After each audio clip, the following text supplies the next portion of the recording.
Hello and welcome to Off Leash, the podcast with me, your host, Taylor Randal of Soft Paw Vintage. On today's episode, I will be interviewing Leash Gibson of Homebody, who is a florist, designer, grower, and overall just great person.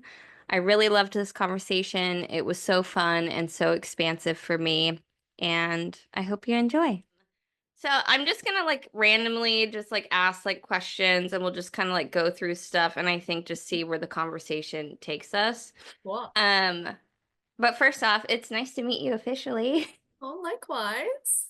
And thank you for being here. Of course. I saw that you were taking an Instagram break, right? Yeah. How Yeah. has that been? It's been so good. I've done it every winter for as long as I can remember, like probably at least the last 4 or 5 years. It kind of started mostly because like my business closes for 6 months of the year, flower Right. wise. So it started as like I'm not really I'm working still, but I'm not doing this big part of my work that I share so much of. So it just came from like I don't have as much. I used to hate winter too, which I don't anymore, but it came from a place of like, okay, I don't really have that much that I'm like excited about and inspired by that like I feel called to share. So I found that when I was posting in the winter, it was just like reusing stuff from the summer. So it was like, okay, how about I just sign off for January, and it started like that and just kind of regain perspective and inspiration around it. And then each year it gets kind of like longer. Each year I kind of assess my relationship to it as a whole. Like sometimes I delete it off my phone completely. Sometimes I keep it like I've popped back in to check messages every once in a while, but it's felt so good. It always does every year. Like I need that kind of separation to go back in feeling fresh. And I think it's just important to like constantly be assessing our relationship and health with it too. So it's a good time to kind of take audit and inventory of how I want that to look going forward. So yeah, it's been great. I love it. Yeah, I love taking breaks and I mean, I wanted to for the end of December going into January. That was like, okay, after I do my last restock, like a Christmas gift to myself, going Mhm. into the new year, I'm going to take like 2 to 3 weeks off. Mhm. And then that quilt jacket debacle Yeah. happened with the chargeback. Yeah. And I was like, the opposite ended up happening where I was like made a reel that ended up going like viral. And then I just was like extra plugged in and Sucked into it. yeah, and then there was like a point where I was like engaging in the comments in this way that like I wouldn't have prior, where I just like it just escalated where I was like, "Oh, this is not how I typically want to show up Hmm. anywhere," where I'm just like Interesting. arguing with strangers. And so I was like, "Whoa, okay, like how do I want to deal with this?" And a lot of people like want answers to like what is happening with it, and Right. I got to this point where I think the reel and everything involving it and all the opinions about what I should do just got so overwhelming that I kind of just shut down. Where I Fair. was like, I don't want to do anything because like people were so mean. And I think when a reel goes viral, which I've never had one like go, I don't even know what constitutes as like a viral reel, Yeah. but um it opens up this whole other side of the internet that I hadn't seen in a long time. Sure. Yep. It's That people was who don't normally have access to you all of a sudden see you, and whether they follow you from that reel or not, if they're just interacting with that, it have an can open up. opinion. Yeah. Yeah, totally. And people saying that, oh, it wasn't even worth the money that I charge and it's not art and it's garbage. Oh, And I've like been on the internet for so long that I just initially was like whatever, but then it starts like kind of adding up where so many people are there was like two sides to it and I was like, "Oh, I need to like get off of here. I yeah. can't like even see this information." And it's at this point where so my birthday is this month and I want to take at least a week off. But right now what I've been doing is I'll delete the app and then when I need to post something, I'll re-download the app Yeah. and then I post. I kind of like check my DMs a little bit and then I Yeah. like get out. Yeah. Um Because that's the thing too, when you say like you're seeing all of those like two sides, and like whether or not you're engaging with it or commenting back, you're always seeing it, and it's hard to put that away. Like even if you decide like, okay, I'm not gonna jump into this conversation, I'm not gonna respond to comments, like people can say what they want. There's still that like mental energy that goes into like Receiving it. like it pops up, even if you have your notifications turned off, like whatever, you can do everything you can to try and disregard it, but it still is going to be on your radar. And without just not looking at it completely, you're always going to have that kind of like nudging at you, I feel like. Yeah, and now when I open so I'll take the break, like 24 hours, whatever, and Mhm. I'll open my Instagram and it'll be like 8 new comments or 10 new comments, and I'm like, oh, the last thing I posted was this thing I'm really proud of and excited about, and I'll click on and there'll be just like comments on that reel still. It's Yeah. still just going. Yeah. And it's so discouraging because I'm like, okay, I get that like there's a positive side where I'm spreading information about like this happening to small businesses and how like fucked up it is. Yeah. I love that I can do that and be like a space for that. But then there's like the other side where I'm like, okay, well, the stuff that I'm actually posting that I'm excited about, that I'm making to make money Yeah. gets like, Overshadowed. yeah. And like Yeah. Yeah. no one's like commenting on it, and it's Yeah, just kind of especially if you like, see like you posted something, you're like, ooh, getting some feedback. And maybe one person commented on that launch being like, oh my God, you're so talented, like yeah. love it. And then if the other ones are on this other video, yeah, it's kind of this push and pull thing, right? Where you're like, by and I've toyed with like, okay, maybe I'll just shut off comments altogether. But then by Yeah. doing that, you're also not allowing yourself to see the good things, Yeah. And you my know? friend who's on the internet in a similar way, like a high number of people, and um they were like, what if you just turned off your like messaging where people can't message you or respond to stuff, Yeah. because it was like every day there was like some mean thing, No. and then it wouldn't wreck me, but I would like get riled up a little bit where I'm like, Oh yeah. I'm not gonna say anything, but like this person, like who do you think you are? Like coming Yeah. to a stranger. And I think mentally I'm good at kind of like separating myself from it and like, okay, I see this person as a total stranger who doesn't know me, doesn't know my heart, doesn't know my personality.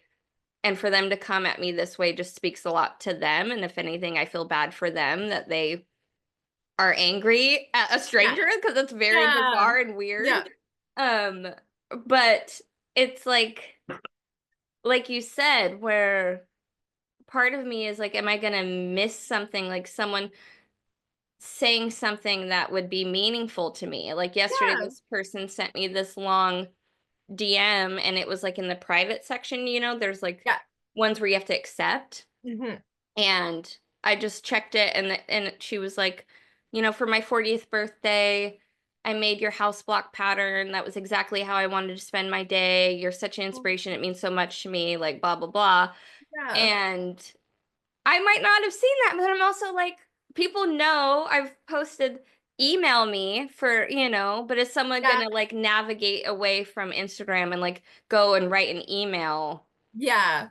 That's true, because you're taking away the like convenience of it too, which makes people second or not second guess, but give some thought before sending Yeah, it. a But at delay of the like, same time, you want to make it easy for, like in a perfect world, you just receive good messages. Or there's a difference too between like feedback yeah. and like bullying on the internet. Like there's a difference between a customer being actually like, "Hey, I just wanted to chat about XYZ." Like not all feedback is, or not all negative feedback is negative. Like And we do something, need some of yeah. that, but like how do you differentiate the like people just being like, "You suck," from like the someone actually giving you constructive criticism, and also the difference between that being a paying customer versus a stranger on the internet, right? But half the time, guess what? They don't follow us. No, You go to their page, they don't follow. It's like, you're no. not supporting me. I can look up your name in my history of orders, and you're not on my Substack. You haven't bought an item from me. You're just coming in to pick me apart to Yeah. lift And then yourself leave. up. And then Yeah. they send that message and they click send and they leave it, and I bet they never think about it again. Yeah. You know, and you're thinking about it and you're like, oh my God. And whether you delete it, whether you write out a million responses, whether you actually like choose to engage with it, like it's then on you. And you Yeah. probably don't even remember that they sent that message because they're probably sending 3 off to other people at the same time. Yeah. Or like it's just so normalized for them that it doesn't evoke like an emotional reaction. And then on your receiving end, you get it. And then like the emotional burden's on you and they don't even care anymore. They're on to the next video on their explore page, right? To talk shit on. Yeah. And I think for me, a part of it is like trying to separate my ego from it because I've been on the internet in this way for at least like 5 years of having like a larger platform and like having all these like this influx of people being like, "Oh, I love your stuff. I love your stuff." And it like do I still need, is it like filling up my cup or is it, but Right. I don't know. It's kind of hard. Yeah. But my ex-partner used to my name in his phone was Taylor doesn't want any advice, Randall. Like that was like my middle name was like doesn't want any advice Okay. because when I first started, I just people were telling me how to run my business, what I should do, what I shouldn't do, and people still do. Yeah. And I really don't like unsolicited advice whatsoever, but I'm finding that I mistake it for criticism. Like, oh, I haven't Mhm. already thought of that. Like, oh, Right. you should do fanny packs. No, that's a choice because I don't want to do fanny packs. Right. Right. I've Right. thought about that and I don't want to do that. You should do baby clothes. I Mhm. don't want to do baby Yeah. clothes. Yeah. Therefore, now I'm like getting heated talking about it. Yeah. Yeah. But Yeah. it's like I have to take a step back and not take it personally because these people don't know what goes on in my brain, but I No. also don't have the energy to like make it make sense for everyone and like Yeah. moderate my DMs in that way of like responding to every single person. And I'm Yeah. like releasing myself from that guilt of like responding to even nice stuff, mean stuff, Yeah. Yeah. literally anything. It's hard. It's hard. Like it's hard when you feel like you have to constantly defend yourself. Yeah. And it's exhausting. And when you really think about it, the answer to that is like, okay, then don't feel that way. But that's a lot easier said than Yeah. done. And there's also like separately, there's the whole mental exhaustion of responding, like you said, to like positive stuff, negative, like all of it is it's just a like we already as business owners have inboxes and websites, and it's just a whole other like bucket that fills very quickly with to-do items. And if you get 100 messages and most of them are people trolling you or are like those like spammy messages that you get that are like join this threesome like Yeah. Pornhub links. Yeah. Like if 80 of your 100 messages are those, and then a few of them are just trolls on the internet, and then like maybe 2 of them are people being like, hey, I'm trying to place an order on your website, but it's not working, or someone being like, hey, I love what you do. I want to hire you. Like those get buried in Yeah. the noise. And then because you're so overwhelmed at this like attention that it's demanding of you, is it's easier to just click delete all. Or you're scrolling through and you're like weeding out like what's worth your attention or what's worth responding to. And by the time you get down to those 2 really sweet messages, do you even have energy left to pour into those? Because and again, in a perfect world, those would end up in a Gmail inbox maybe, and you could sit down and take the time. But I think we're just in such an age of convenience that that's unfortunately not realistic for people. And I know as a small business owner that that's how I'll communicate with other people because that's what I would expect on my end. But I can't expect everyone to know that. And I can't especially people who aren't in similar positions, I think. And then the whole part too about like unsolicited advice is like we get a lot of that as humans existing on the internet. We get even more of that as women presenting people, Mhm. like even someone who doesn't exist online and is pregnant and goes into a grocery store, they're like opening themselves to unsolicited advice of like, Yes. until the baby comes, are you doing this? Are you taking prenatal? And it's like, just by going into the world, if that's on Instagram in front of 100,000 followers, or if it's just going to your local farmer's market, It's like there. unfortunately you're gonna get that. But the difference is when you also exist online is you get all of that on top of Business. everything else. Yeah. And so like for me, as someone like I'm so lucky and grateful and I have a property that I can grow flowers on. And whenever someone learns like, oh, you've got property, oh, the first thing is you should grow pumpkins. Have you thought about getting chickens? Have you thought of, and it's like, yeah, dude, no, I haven't thought about growing pumpkins. Like, yes, I know I could get chickens, but I don't want chickens. Like, and it's just these like recurring conversations, and as well-meaning as it is, or someone being like, you should do fanny packs, they're not thinking about all the other people who have made that comment that's like stacking on top of it. And they're also like, you're saying is the way you're interpreting it, of it being an attack of like, oh, stupid me, I've never thought about that. Like, thank you so much. Like, it's hard to separate those things and take it that way when it's like a constant kind of bombardment, and it can easily feel like an attack on your ego, because there is like sometimes that implicit undertone of like, how could you have not thought of this? Yeah, and I think the biggest thing is like, I mean, through extensive therapy, it's like separating myself from it and like not taking it personally because you can't control what other people say or do or how they Uh, show up or how you would want it to be or how you want to be perceived or any of it. yeah, And but it's still hard in terms of like the ultimate thing of like trying to run a business and being that exposed in that way. It's like a double-edged sword of um and the way that I've been on Instagram for so long since the beginning is sharing part of my life equally as much as my business because yeah. I lived in a cabin on Mount Hood and was like chopping my own firewood and the dogs playing in the creek and I'd walk to my little studio and drink my tea and like film it and people ate that shit up because it was like, yeah, this is like a dream to me and I want to share it with people. And at that same time, it opened me up for people feeling like they knew me, and like sharing like the partner that I was dating at the time or anything. Yeah, And it's yeah. just, I've learned to kind of separate myself from it, like step back a little bit, and I'm not sharing as much I was in gonna say, have terms you of found yourself like operating more boundaries or from more of a privacy oriented mentality? slightly. I think I'm just funneling it because I still like to share about like my sobriety and like all like my whole personal side of my life. I do keep a lot of stuff private, like Yeah. my partner and I and like what's going on in my life currently.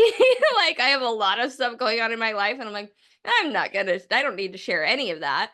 Yeah. Um, but I am trying to funnel it into my Substack. That way it's like if you do want this like content from me and you do want access to these parts of my life, it feels more Mhm. intimate. I feel less vulnerable and exposed. It's for the people Yeah. who want to see it. I'm not just like trauma dumping or shoving weird stuff in people's face. And like, if people want to see film photos of me and my dogs and like hear about me being 2 years sober, they have a place they can do that. And then also, I can put it behind a Yeah. paywall, at least some of it Yeah. behind a I think paywall. that's fair.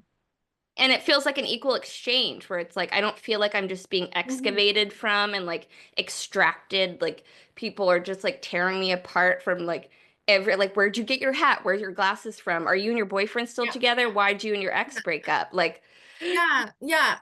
Like, because on Instagram, anyone just scrolling has access to that, and it takes 2 seconds to leave a comment and to send you a DM.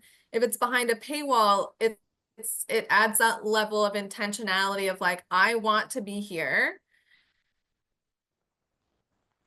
and having access to that more personal side of you, which is how I try and use my Patreon a little bit too, is like, okay, if you want to have access to that like more personal aspect or ask me endless questions, I don't think it's unfair to funnel that into a more private space.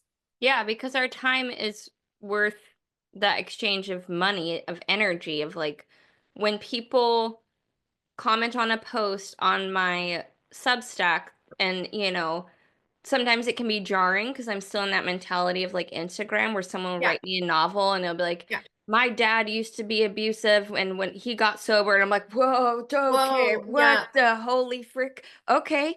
Yeah. But then it being on my Substack, I'm like, okay, this is like where this is for, and like I Yeah. can't always hold that amount of space for like all of people's stuff they've gone through, but I can at Yeah. least like acknowledge it and say thank you for sharing and Yeah. whatever versus like It's more of Instagram. a container for that too, where it's like if you get a notification, you can wait until you have the space to go like pull out your computer and open that comment and give it the attention it deserves rather than it again, yeah, just like popping up on your phone and when you're out at the grocery store or like it's again, it's all about the intentionality around it. And yeah, you can give it's more of a container that isn't catching you off guard so deeply and you can hold that space because that's what that space is for, right? Yeah, and it feels fair to me. Like Yeah. versus Instagram doesn't always feel fair and it feels bad. And something one of my, I don't know if it was like, it was probably my therapist, but someone was like, how do you feel after you leave hanging out with this person? Like a friend of mine that I had.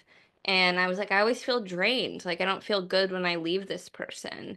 Yeah. And I have other friends who I leave and I'm like all excited and I'm fired Mhm. up and I'm inspired and I'm excited. And I feel like that's kind of like in a dumbed down version, like Instagram versus like I don't know. I've been on Pinterest a lot. Whenever I delete Instagram, my screen time does go down, but I'll like resort to like scrolling through Pinterest and then I'm just like excited and like Same. Same. That's what I did. The first like 2 weeks of January that I was off Instagram, I was on Pinterest just as much as I was on Instagram. But then the thing I find about Pinterest is that it loses steam quicker. So like now going into my second month of being logged off of Instagram, I'm going on way less because it's not designed in the same way to like feed you like dopamine and notifications. And it's not like, what's my friend up to? What's Taylor up to? What's Neil up to? Like, okay, I'm done. Okay. And then I respond to this message and it's a new message comes in and it's like designed to be an endless loop. Whereas Pinterest, it's endless in a different way, but I'm at a point now where I can scroll it for 15 minutes and then I'm good for 3 days. Like I've seen yeah. it all. Yeah. But I leave it feeling like inspired. I've got projects I want to do around the house. I've learned about rotational grazing for sheep. I like want to put wallpaper, it's like it's Pinterest, so it's meant to be inspiring, but like you leave it feeling fuller and not depleted because it feels like educational moments, or maybe you are using it to look at like outfits and whatnot, Outfits. like whatever. But there's not that like push and pull of like the messaging and commenting. And it also like removes the perception of it. Is like I can go on Pinterest and no one can see me. Yeah. I'm not Yeah. being viewed, Scene. seen, judged, watched, whatever. I can pin like you've got followers and follow people, but it's like completely different. Um, yeah, it's been interesting. Yeah, I like it a lot more. So, like, how I will do it is I'll go on Pinterest and then I get inspired and then I'm on Facebook Marketplace for like, and Mhm. then I'm just like trying to find the things that I'm like, oh, I want to get this jug and like put Yeah, flowers in it and then get a yeah, wood shelf and I'm gonna get yeah, a candle and great. so it's like, and none of that really like gets fulfilled, but like I end up not buying like any of the stuff that I like message people on Marketplace for. But I feel like creative and I feel Yeah, excited and look at things differently. And it helps yeah, me in terms of sewing a lot because I have like cool. a whole sewing board. Mhm. And with Instagram, I just for like my brain, I don't follow a lot of makers in a similar vein as me. I know Yeah. it's kind of saturated now. When I first started, I only knew of like a handful of people that were doing like reworked quilt stuff. Mhm. Um, and I love that people are doing it. I love if I inspired people to do whatever they want to do. Just for me, it's not that it hurts my feelings. I just like start playing this comparison bingo. Yeah. And I think comparing can be good in a healthy way sometimes, like to Yep. do better and be a better person, but also just seeing what other people doing that I do, it just kind of can mess with my head. Yeah, you don't need to always be aware of that. I found too, like in the beginning on Instagram, I followed a lot of other florists and flower farmers, and that's like all my feed was flowers. And now looking at my followers or like what I'm consuming on Instagram is like 1% flowers. Like I don't follow many other florists unless they're like friends or like connections or people who like I really, really look up to. But for the most part, I don't want to look at what other people are doing because I'm also like always worried about like that subconsciously affecting my work, right? Yes. It's like I might not be going like, okay, I want to do what this person's doing, but I did start to worry that like obviously this is getting dumped in my brain somewhere and I just want to be like so sure that all my ideas are my own. Yeah. And so for the past like probably at least 5 years, I've like went and unfollowed a bunch of accounts. I like have again just like my friends who are florists who are like doing very different things than me and like I just have this like confidence of like my style is my own and it's not being like influenced by any outside or like it's being influenced by outside sources like there's other inspirations in terms of like nature and books and whatever but I'm not looking at what someone else is doing and comparing my work to that or trying to recreate it. Yeah, because I think it can happen like unintentionally. And I mean, yeah, because I feel like that's a huge part of why I don't follow other makers that do, Mm-hmm. because I don't, I first and foremost, I feel like inspired from the quilts and the material that I work with first. Like when I pick Cool. up like a load of quilts, I'll be like, okay, these are going to be pants. This is going to be a jacket. Cool. This tablecloth is going to be this. And Yeah. then, or I look at the vintage patterns that I have. I have a huge bin of vintage patterns that I'll go through and I'm like, oh my gosh, okay, what if I did this with that? And that's where I like to start. And I Cool. don't want to pull from other people of seeing like, oh, someone made a shirt out of like just hankies, and now I'm like, Yeah. oh, well, I have a bunch of hanky. Like, I just want to stay in my lane of what Yeah, just like comes yeah. out of me. Yeah. So yeah, I resonate with that a lot because Cool. I don't want. I don't know. I feel like copying and being inspired by, there's this weird fine line that I've Hmm. found just from my experience of people doing stuff similar to me, that I'm like, in my heart of hearts, like I feel like it's unique to just me. Like I'm like, I've never seen anyone do this. Ah, yeah. And then I'll my Explorer page will like pop up people doing like a double wedding ring butt Mhm. patch. And I'm like, I thought that just came from my own Yeah. brain. Yeah. Yeah. Which is And wild. And I've had that too, where like, especially in my early business days, is I've made things that I've just made up and been like, let's see how this goes or works or whatever.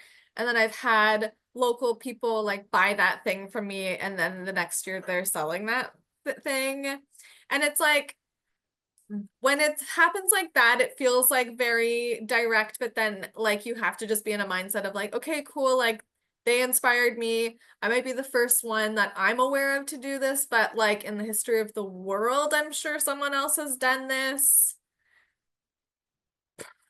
And like there's this whole theory of like ideas existing and like people are just grabbing like what's relevant to them.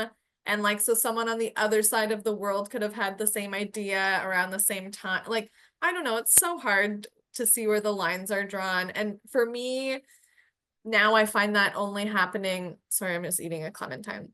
no, do it. Like in the floral world, it's a lot less like prevalent to me, but I'm starting to feel that way a little bit in like the clothing world.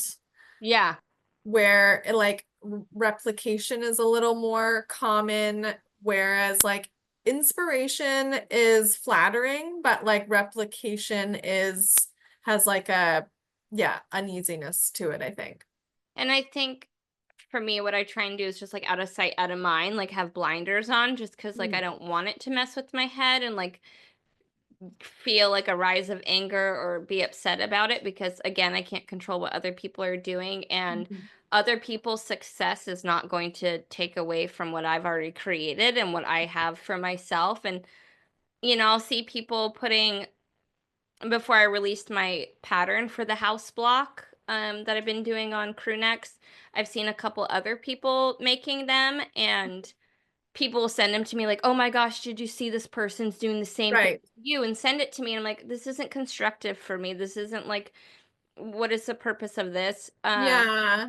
But I've clicked and then I'll see their price point and I'm like, I've built this brand and this name and that's what people want is to Yeah. support me because it's coming from me.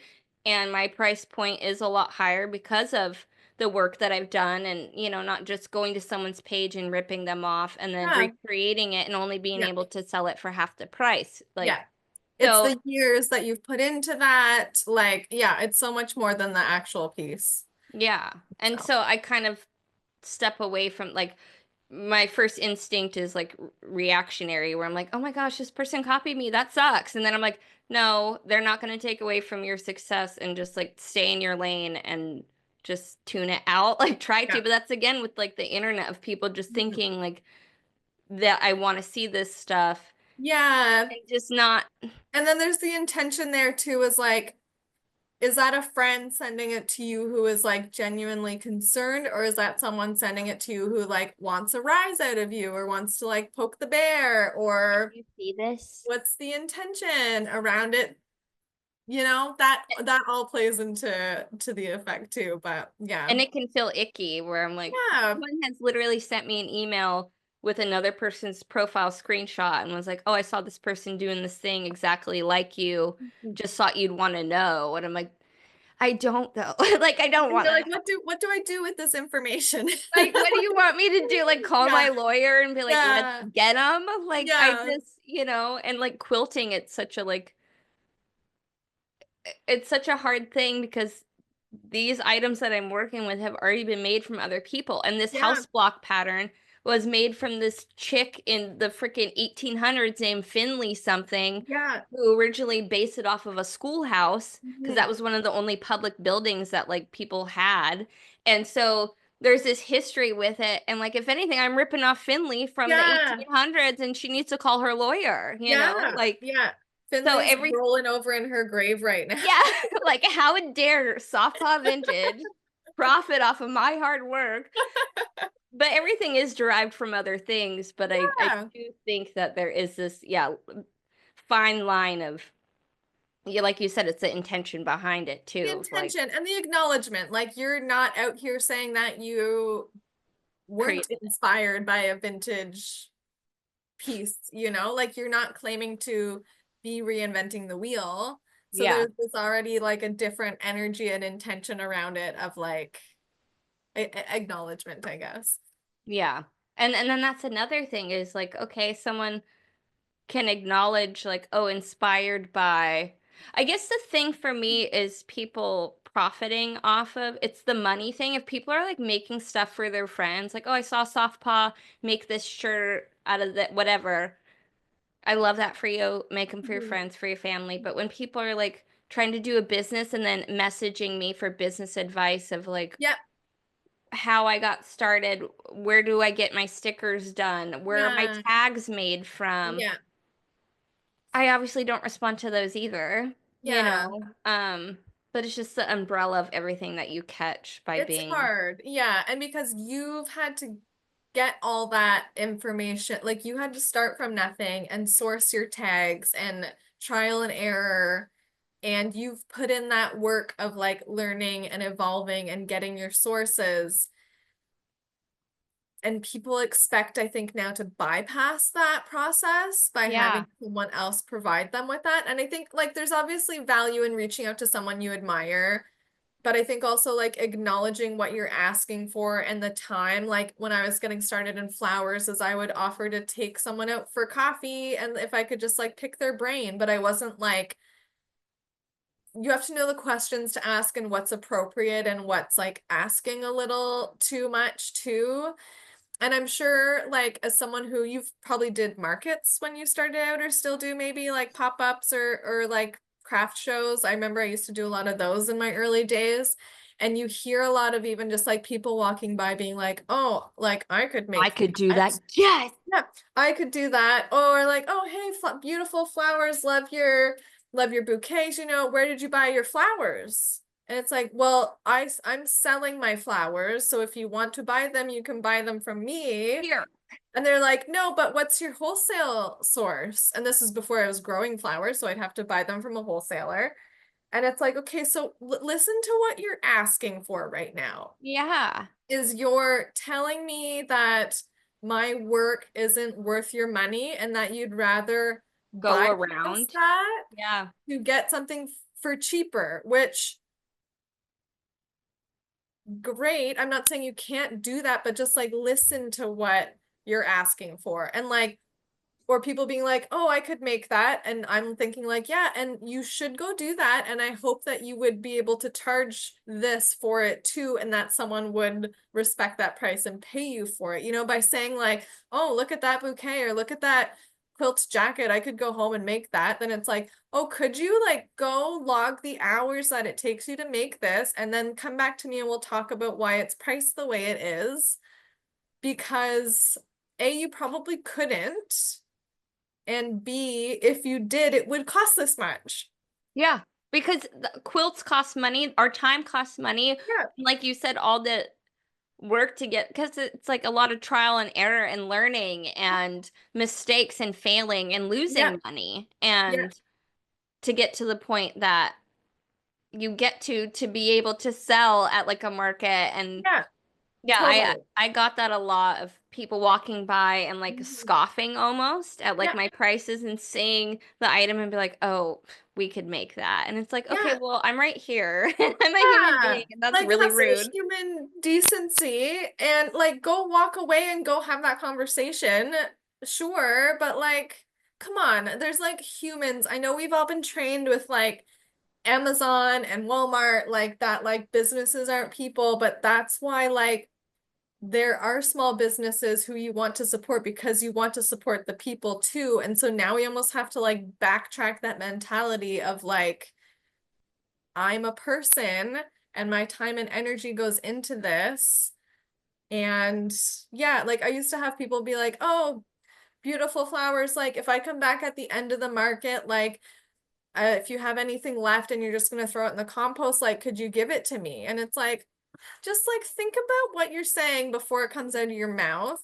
And that's where I think people are like getting lost in DMs too, is like we've just created this like online marketplace that people are constantly scrolling through, where like if they were at a market, they might say something to you like, oh, hey, beautiful quilts, where are your glasses from? Yeah. And so they're now doing that online too because it's been made so easy to that they're just like out strolling through your shop online and it's just so easy to like leave a comment that they're not even thinking about what they're saying before they say it, and they're not thinking about the person behind it, and they're not thinking about how that could be interpreted, even if they mean it with like the sincerest of hearts of like, hey, can I have this for free or whatever it might be.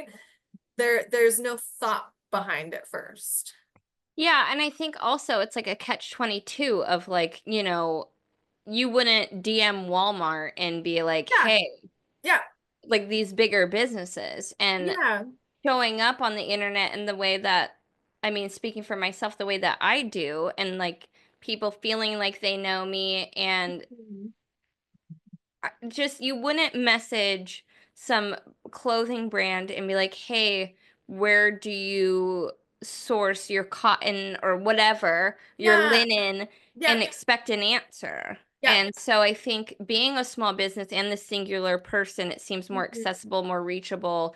Yeah. It's just like a whole flood of like different things where like Totally. people, I don't know. want more from you Yeah, and being on the internet that way, and it's almost like I am like not a person in a way. It's like performative, like I'm there for the people to showcase right. life in this way and these expectations Yeah, because of like my brand. Like and right. I've done that to myself because I know a lot of brands that like don't and they're just one person and they're doing whatever. And so it's Yeah. like in turn how I've built it up and now that I'm trying to separate myself from it. And someone literally messaged me and said that they were disappointed that I wasn't going to be sharing as much of my life on Instagram. I'm like, Yeah, people that's don't like change. People don't like change. and I'm like, that sounds like a personal problem that Yeah. you are disappointed that I am like setting these boundaries for myself and Mhm. trying to protect my brain and heart and soul by Yeah. not being on here in this way Yeah. anymore. It's hard because it's something that like helps you because it builds connection, which you want, Yeah. and helps your business. But at the same time, like you said, double-edged sword comes with like a lot of other shit and like expectations. And yeah, unfortunately, the thing that I struggle with the most about that too is that, and maybe it's because I like exist online to a certain extent too, but I don't look at your page and think like, this is Taylor. Yeah. Like, I don't feel like I know you. I don't know. I love what you do, but I would never be like, I know Taylor and like, this is her. Like, I don't look at, even if someone had 10 followers, is I'm never like looking at what someone shares and assuming that's the whole picture. I think Yeah. just because like I wish people wouldn't do that for me, but so it's easy for me to forget that like unfortunately actually most people will see the internet that way. And a lot Yeah. of people look at someone or a business or whatever and see that as, even though everyone says like, it's just the highlight reel, and like as much as you share, even if you're sharing about sobriety, anxiety, like you can share the pros and cons, or like the positives and the negatives, but however much or however little you're sharing, is people are always going to assume that's the full picture, and it's never going to be enough, and it's always going to be too much. Yeah. Yes. Like Exactly.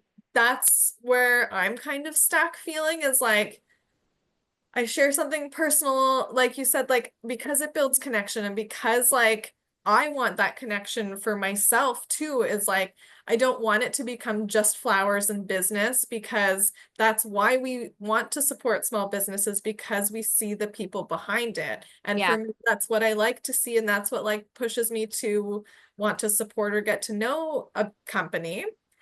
But at the same time, I think by not sharing anything else, like if I want to talk about like body image, or like I got in a car accident, or like I want to be able to talk about those things because it humanizes me, but at the same time it like doesn't, if that makes sense. I don't know. It's like, oh, Leah's sharing too much, or it's like Leah's, and then if you don't, it's like Leah doesn't share enough, but it's never gonna be the right amount for everyone. Yeah. And I think with the way, I mean, I don't know much about the algorithm. I just know that it sucks and I'm tired of trying to play the game to Yeah. figure out. My business does depend on it, but Yeah. I've really tried to focus on a newsletter and we can like get into that. But Mhm. I find that when I post like a selfie or I like talk about like just in like a small way, my birthday or 2 years sober or whatever, Mhm. that stuff skyrockets and then I kind of ride that wave into promoting stuff for my business because I will like be intentional with it where it's like, okay, I'm gonna post, you know, um, whatever, and know that my stories views are going to go up, the views of my Right. stories, and Yeah. once a post gets traction, I think the other ones kind of follow suit for a little. I could be wrong. I actually don't know anything about that, but that's just kind of like the feel that I get. It's Yeah. like when I post something that like does quote unquote, well. Yeah. So you're just like seeing what works for you, and yeah. Yeah. And so I'm having a hard time with like stepping back of sharing so much. And I think what I'm just gonna do is just like shoot film photos, and then when the time is right, like once or twice a month, do like a little personal stuff. That way people can see into like, oh, she's still doing cool shit. Mhm. Um, and plug my Substack. Like if Yeah. you want to see that like there's more of this kind of stuff there if Yeah. you want Yeah. it. Um, I like that idea. but it's still hard. Ideally, I would just like to not be on the internet at all. I feel that way sometimes. Yeah, it's usually like in the middle of the night or when I'm like on my period. I'm like, yeah, Yes. I don't need the internet. I'm gonna delete this forever. I live in the woods, like, let's go. Yeah.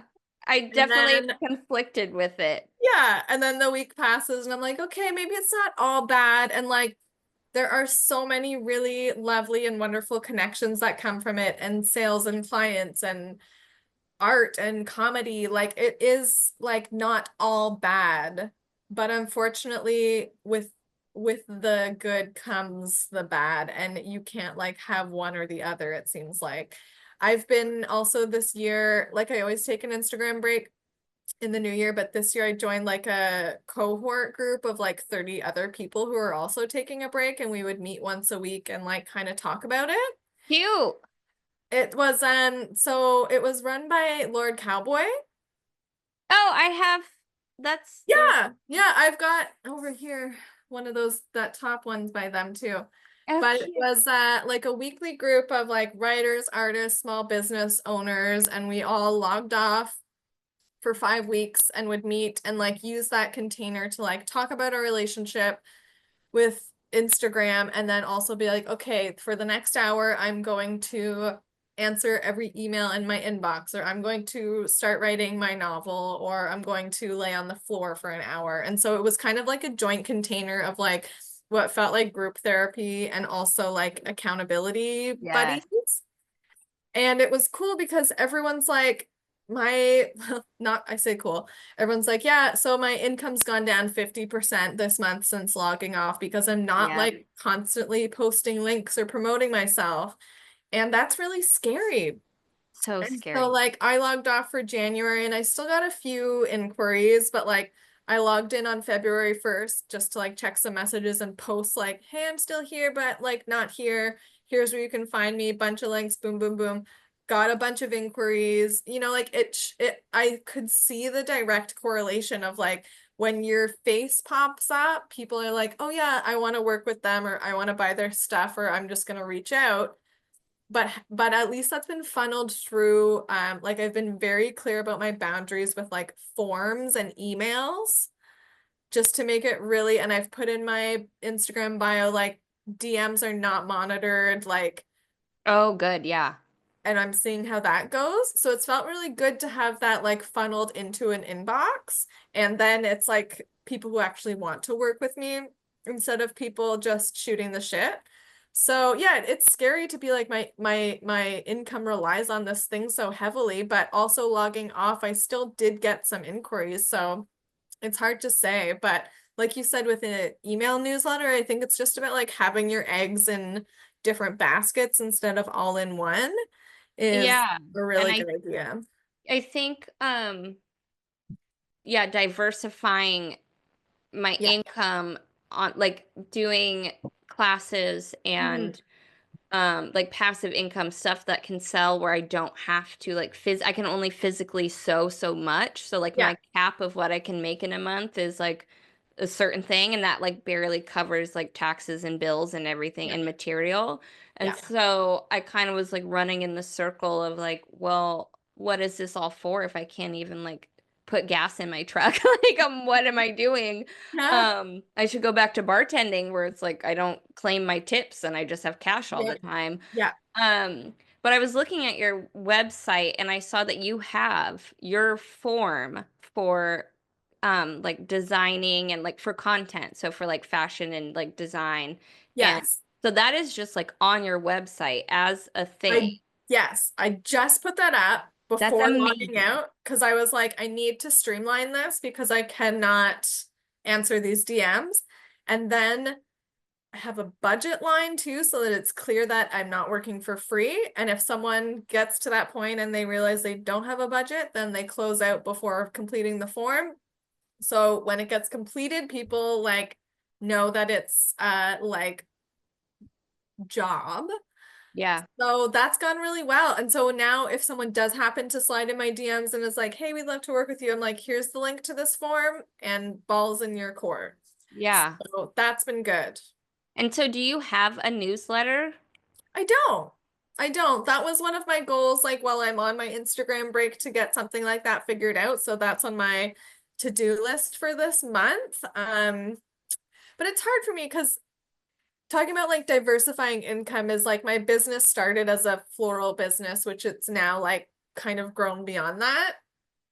But so as a florist, I'm very, like you said, like limited in what I can make capacity wise, and I can't ship flowers. I can't like, it's only for 6 months out of the year. It's not all year round. So it's really like contained what I can do and limited. So that's where kind of like the like brand work and garden consults and stuff like that came as like a way to fill my off season and to diversify my income a little bit. So I need a newsletter, but I'm trying to figure out like I almost need two newsletters, like one for Yeah. people who want like international access to me and one for like if you want to like come to my house and buy flowers or like have me do your wedding flowers. So I don't know, I'm toying with like maybe that's one place and it's just set up in like two different columns. But that's on my to-do list. Yeah, well, and you also sell like bulbs, right? Like I saw that you Yeah. were, so that's like a thing too. Yeah, that's a thing too. And that's something that like I could ship only within Canada. So yeah, and I'm kind of like right now I'm working with a friend of mine to help me make some like merch too to have on my website. So like I can have like a physical thing that I can ship that That isn't people, flowers. yeah, and where Yeah. people who want to support you and feel like connected to you in that way, Yeah, exactly. but don't have So access to like actual like getting exactly. Yeah, yeah. flowers And it's from not like, you. okay, I don't have $4,000 or $5,000 for you to do my wedding flowers, but here's $40 for A tote. yeah. Yeah. So yeah, toying with that, but like constantly growing it and kind of seeing how that can evolve. But newsletter before the end of the month, I You will have. got it. Do Yeah, you? you got it. So I have two. I have one that people, and I wish I would have been pushing it from the start of my business because it would probably be a lot larger. I have like 2,500 people signed up, which is still Oh, great, which is that's huge. still great. 2,500, like I'll take it.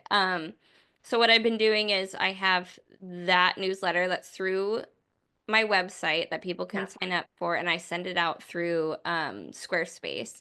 Yeah. And that's all business for the most part. I will Mhm. plug my Substack at the end. I kind of do like some cross marketing, Yeah. where I will like January update, this is what I'm working on. I kind of have plans to do like this and that and Mhm. coats or whatever. Give people an idea of like what to look out for. Or Mhm. what I've been doing recently is to coax people to subscribe to that. Is I let people into my website a half hour early with a passcode. Oh, for So they your get, launches. yeah, so they get like an early access Yeah, yeah. and they can kind of not just be rushing to check out. They can kind of have like a moment Mhm. to like read the That's a great measurements and idea. sit with it and like, and then if someone messages me and says like, "Oh, your stuff sold out so fast," and and I'm like, "Okay, well, I'm doing this early access thing. You can Yeah. subscribe." And then if they throw a fit about that, it's like, "Okay, then Yeah. it's not that hard. It's just one more thing that you have to like, Yeah. be a part of to get this secret little weird fun Yeah. Which access." is fair. Yeah, I think that's Yeah. fair. Totally. So, right?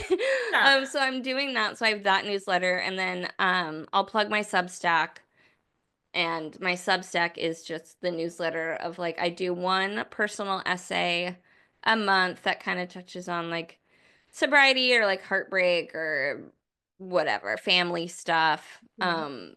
And whenever I would post about that kind of stuff on Instagram, there would be this flood of like connection and like people Um, being like, I really needed to read this today. And I was conflicted with it, and it always made me feel wildly vulnerable having that much of myself exposed. And Yeah. so putting it into just like a Substack, like a essay newsletter that people can reach, has made me feel a lot better. And it's challenged me to look at my life differently and share parts of my life differently, and now navigating like what I need to hold back and what I need to share more of.